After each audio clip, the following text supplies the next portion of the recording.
जिजीविसा की धनी ये असामान्य प्रतिभाएं। ऑडियो 2। हेनरी ने मात्र 10 मिनट के समय में ही वह घड़ी ठीक कर दी। यह देखकर अध्यापक की आंखें फटी की फटी रह गई। हेनरी ने घड़ी के पुर्जों को अलग करते समय उनकी पूर्व दशा को अच्छी प्रकार स्मरण रखा था। घड़ी की संरचना समझ लेने के बाद हेनरी फोर्ड फिर इसी दिशा में आगे बढ़े।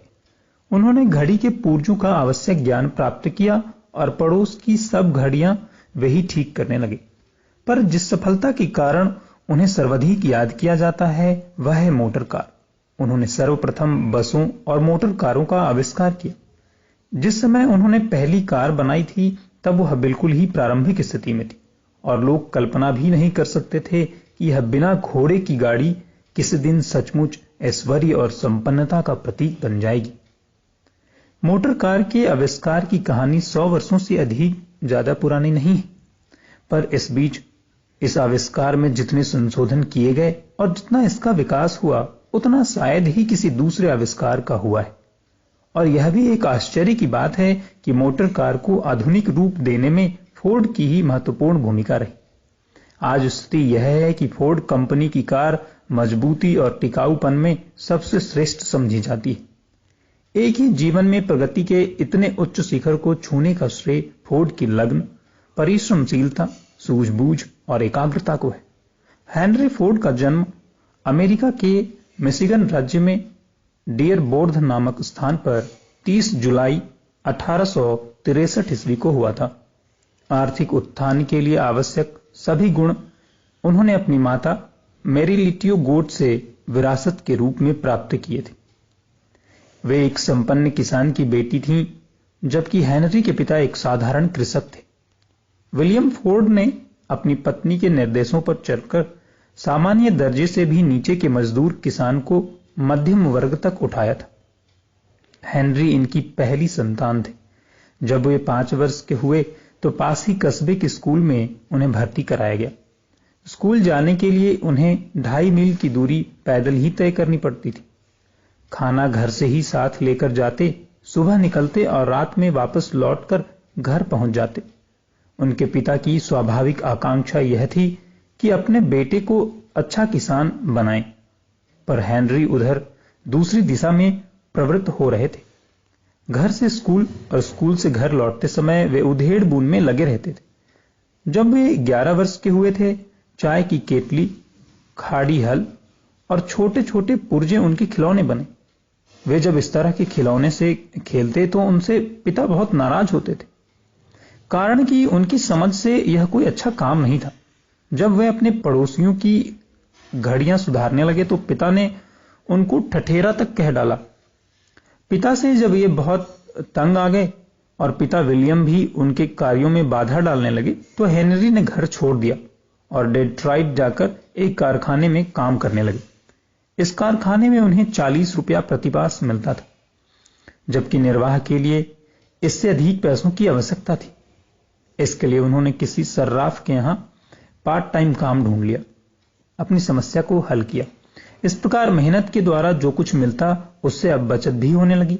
कारखाने से उन्हें विशेष लगाव था, क्योंकि वहां बहुत से यंत्रों के संबंध में नई जानकारी मिलने की आशा थी। संध्या समय में उन्होंने घड़ियां सुधारना भी शुरू कर दिया था।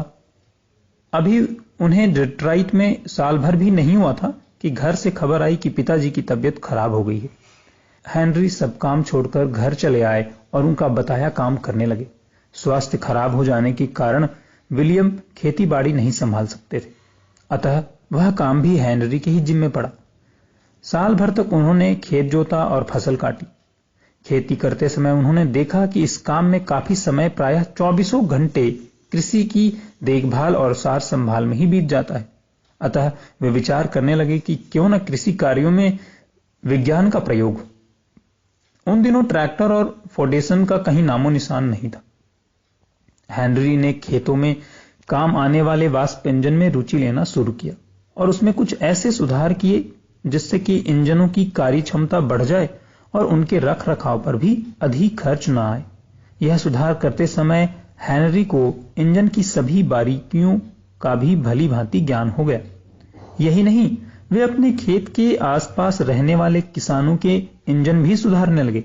इसी बीच इंजन निर्माता कंपनी के प्रतिनिधि से उनकी मुलाकात हुई और उन्होंने अपने क्षेत्र भर के इंजन सुधारने का अनुबंध कर लिया। अब जिस किसी की भी किसान का इंजन खराब होता, उसे सुधारने के लिए हेनरी को ही बुलाया जाता।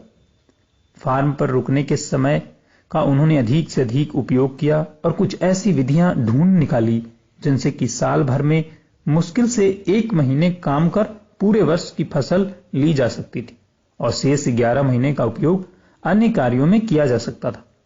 उन्होंने ट्रैक्टर की कल्पना की और घर पर ही एक बेलन बना डाला। यह काम पूरा करने में उन्हें काफी समय और श्रम लगाना पड़ा। बेलन में एक बेकार पड़े घास काटने की मशीन के पहिए लगाए और परीक्षण के लिए गाड़ी को चलाया। गाड़ी 40 फुट तक चली और रुक गई। सामान्य लोगों की दृष्टि में यह प्रयोग की सफलता नहीं थी, परंतु हेनरी जानते थे कि यदि गाड़ी आज 40 फुट चली है तो कल ज्यादा दूर भी चल सकेगी। इसी बीच उन्होंने विचार किया और न जाने क्या सोचकर पिता से बोले, पिताजी, यदि मैं विवाह कर लूं तो आप मुझे क्या चीज देंगे? हेनरी के इस कथन से विलियम को बड़ा संतोष हुआ। उनका विचार था कि बेकार ही यंत्रों में उलझे हेनरी को इससे अक्ल आ जाएगी और वह इन झमेलों को छोड़कर उपयोगी कार्यों में लग जाएंगे।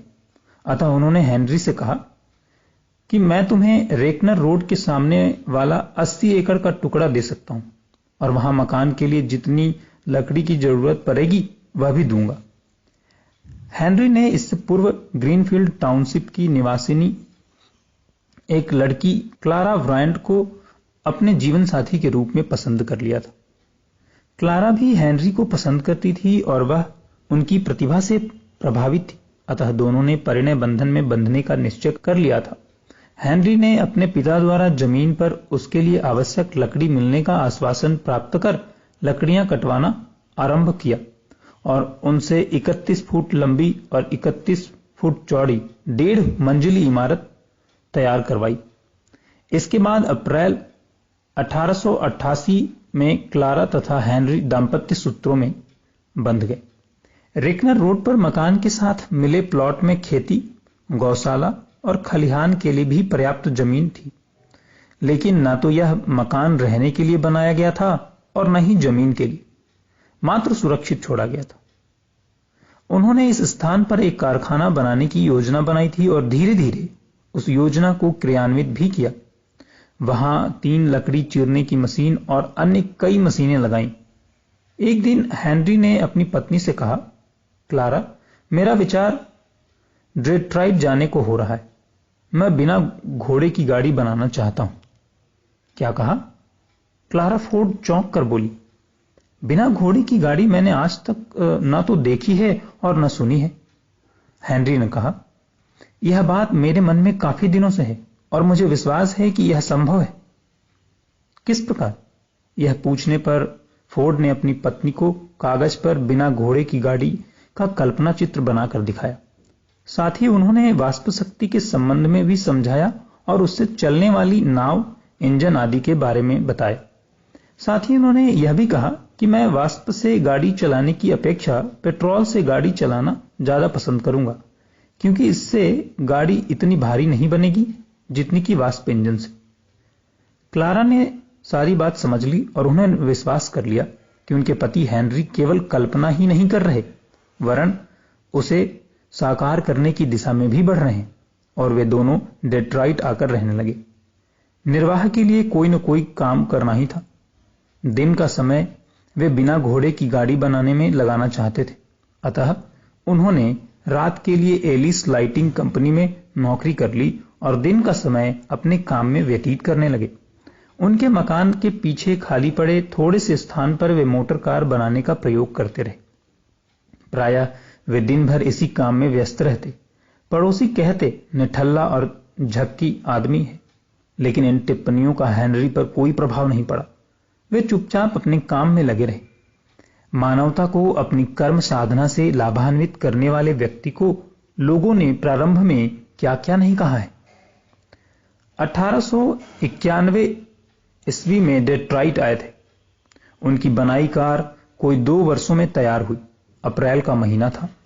हल्की हल्की बूंदाबांदी हो रही थी और फोर्ड अपनी पत्नी के साथ उस बिना घोड़े वाली गाड़ी को परखने के लिए घर में से बाहर आए। इस गाड़ी में टायर और गद्दी को छोड़कर शेष भाग उन्होंने स्वयं ही तैयार किए थे। फोर्ड दंपत्ति जब मकान से बाहर आए तब भी वर्षा हो रही थी। दोनों गाड़ी में बैठ गए। फोर्ड ने गाड़ी का इंजन स्टार्ट किया और तेज आवाज करती धुआं उगलती वह गाड़ी दौड़ी तो गली तक पहुंच गई। फोर्ड ने गाड़ी को रोका। इंजन की आवाज सुनकर आसपास रहने वाले पड़ोसी भी वहां इकट्ठे हो गए और देखने लगे। फोर्ड का चेहरा इस सफलता के तेज से चमक रहा था। वे गाड़ी को धकेल कर वापस उसी स्थान पर लाए जहां की उसे स्टार्ट किया गया था। तब गाड़ी को पीछे की ओर चलाने का प्रबंध नहीं था और न ही उसे मोड़ने की व्यवस्था, परंतु आज की बिना आवाज किए सड़कों पर सरपट भागने वाली गाड़ियों की यह माता थी। इसके बाद फोर्ड ने गाड़ी में कई सुधार किए और उसे आज का सा मिलता जुलता रूप दिया। कार बनाने के लिए उन्होंने एक कारखाना भी खोला और संपन्न लोग उनकी बिना घोड़े की गाड़ी तत्काल खरीद लिया करते थे। सफलता और समृद्धि के उच्च शिखर पर पहुंचने के बाद हेनरी फोर्ड ने उन दिनों का स्मरण करते हुए एक बार कहा था, मैंने कभी सपने में भी यह ख्याल नहीं किया कि मैं इस आविष्कार से धन कमाऊंगा, लेकिन वे अपने जीवन के अंतिम दिनों में संसार के बड़े उद्योगपति बन गए। हाईलैंड पार्क स्थित फोर्ड कंपनी का कारखाना 200 एकड़ जमीन पर फैला है। इस कारखाने में 500 विभाग हैं और हजारों लोग उनमें काम करते हैं। इस युग को एक नया औद्योगिक आयाम देने के साथ फोर्ड के पास मानवीय करुणा से आप्यायित एक हृदय भी था, जिसकी आवाज से वे हर क्षण सुनते रहते, और उसने उपार्जन का एक अंश मानवता की सेवा में लगाते रहे।